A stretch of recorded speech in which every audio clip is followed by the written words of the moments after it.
있도다. 할렐루야. 오늘도 하나님께서 새롭게 부어주시는 그 은혜로 말미암아 강건케 되시는 우리 성도님들 되시기를 주님의 이름으로 축원합니다. 본 시편은 시편 148편에 이어서 바벨론 포로 귀환 이후의 정황 가운데에 쓰여진 시라고 알려지고 있습니다. 그래서 본 시는 시편을 시작하며 1절에서 보시는 바와 같이 새 노래로 여호와께 노래할지어다 라고 그렇게 말씀하고 있습니다. 새 노래는 새롭게 지어진 노래이기 이전에 그와 같은 새로운 노래가 나올 수 있도록 하나님께서 그들 가운데에 새로운 역사를 이루셨다라는 것을 우리는 알 수 있습니다. 그래서 시인은 그 일들로 인하여서 심령이 새로워지고 그 입술 가운데에 새 노래가 나왔다라는 것이지요. 바벨론의 포로로 지내고 있다가 하나님의 그 크신 은혜의 역사로 말미암아 자신의 고향 땅인 예루살렘으로 돌아오게 되고 그곳에서 하나님을 예배하게 되는 그와 같은 새로운 은혜의 역사가 일어나게 된 것입니다. 그런데 이 새 노래를 부른다라는 것은 단지 한 번에 그치는 것이 아니라는 것이지요. 늘 새로운 역사로 하나님께서 하나님의 백성 가운데에 역사하신다라는 것을 이야기해 주고 있는 것입니다.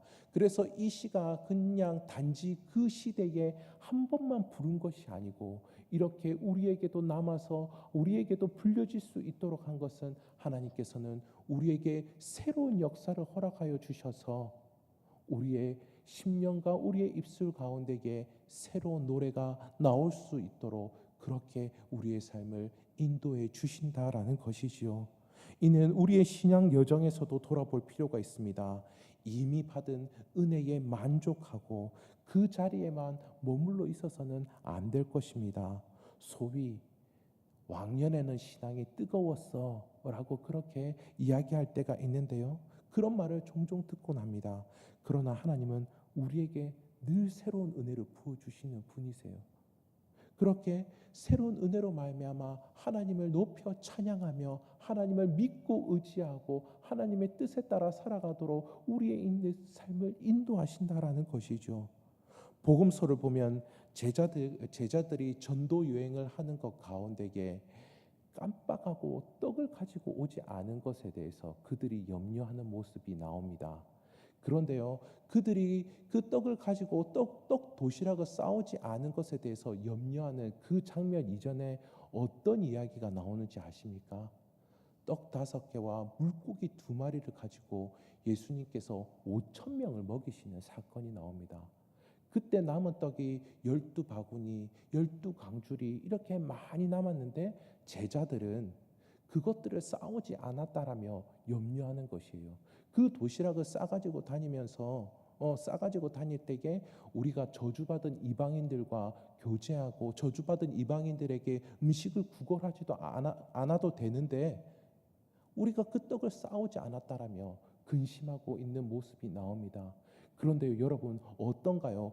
오병이어를 가지고 5,000명을 먹이는 예수님과 함께 있는데 예수님께서 그 전도 여행을 하는 중에 있는 제자 12명을 못 먹이시겠습니까?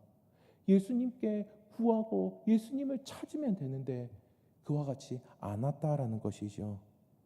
예수님은 그래서 제자들을 책망하신 이후에 그들의 필요를 채워주시는 것들을 볼 수가 있습니다. 제자들은 믿음이 없었던 것이지요. 이전에 받았던 그 은혜만을 기억하고 있었던 것입니다. 그러나 하나님은 어떠한 분이십니까? 하나님은 늘 우리에게 새로운 은혜를 더하여 주시는 분이십니다. 새로운 은혜를 우리에게 채워주시는 그런 분이십니다. 날마다 새로운 은혜를 우리에게 주시는 분이세요. 그렇게 시인은 1절에서 보시는 바와 같이 성도의 모임들 가운데에서 나는 늘 새 노래로 하나님을 찬양합니다라고 그렇게 말하고 있는 것입니다. 하나님은 어떤 분이시기에 날마다 우리에게 새로운 은혜를 허락하여 주시는 분이실까요? 2절을 보도록 하겠습니다. 제가 읽도록 하겠습니다. 이스라엘은 자기를 지으신 이로 말미암아 즐거워하며 시온의 주민은 그들의 왕으로 말미암아 즐거워할지어다. 하나님은 자기를 지으신 이시이며 하나님은 그들의 왕이시다라고 그렇게 노래하고 있습니다. 하나님께서 이스라엘을 만드시고 다스리시는 분이시다라는 것이죠. 하나님은 창조주이실 뿐만 아니라 왕이 되신 분이시다라고 그렇게 말씀하고 있습니다. 그들을 만드시는 데만 머물지 아니하시고 그들에게 은혜로 통치하는 왕이시다라고 그렇게 말씀하고 있습니다. 그리하기에 하나님을 섬기는 이 시온의 주민들은 그들의 왕이신 하나님으로 인하여서 즐거워하는 것입니다. 자신을 만드셨을 뿐만 아니라 날마다 그 새로운 은혜로 더하여 주시는 그 왕 되신 하나님의 통치를 받고 살아가기 위해 즐거워한다라고 노래하는 것이지요. 창조주이시오 왕이신 하나님께서 자기 백성에게 어떻게 대하시는 분이십니까? 4절에서 이렇게 말씀하고 있습니다. 여호와께서는 자기 백성을 기뻐하시며 겸손한 자를 구원으로 아름답게 하심이로다. 왕이신 하나님은 어떠합니까? 자녀를 볼 때마다 그 아비가 그 어미가 기뻐한 것 같이 하나님께서 이스라엘 백성들을 볼 때마다 그들을 기뻐하였다라고 이 말씀하고 있습니다. 뿐만 아니라 그 겸손한 자들을 수렁에서부터 구원하여 주시고 건져 주시는 그러한 은혜로 늘 함께 하시는 하나님이시다라고 그렇게 말씀하고 있습니다. 그리하여서 그들의 기쁨이 얼마나 컸던지 3절과 5절을 통해서 확인할 수 있지요. 춤추며 그의 이름을 찬양하며 소고와 수금으로 그를 찬양할지어다. 성도들의 영광 중에 즐거워하며 그들의 침상에서 기쁨으로 노래할지어다. 춤추며 각종 악기로 하나님을 높여 찬양하며 모인 가운데에서 뿐만 아니라 자기의 개인의 침상에서도 찬양했다라고 그렇게 노래하고 있습니다. 새 노래를 부르도록 하시는 하나님은 구원의 손길로 날마다 함께 하시는 왕이십니다.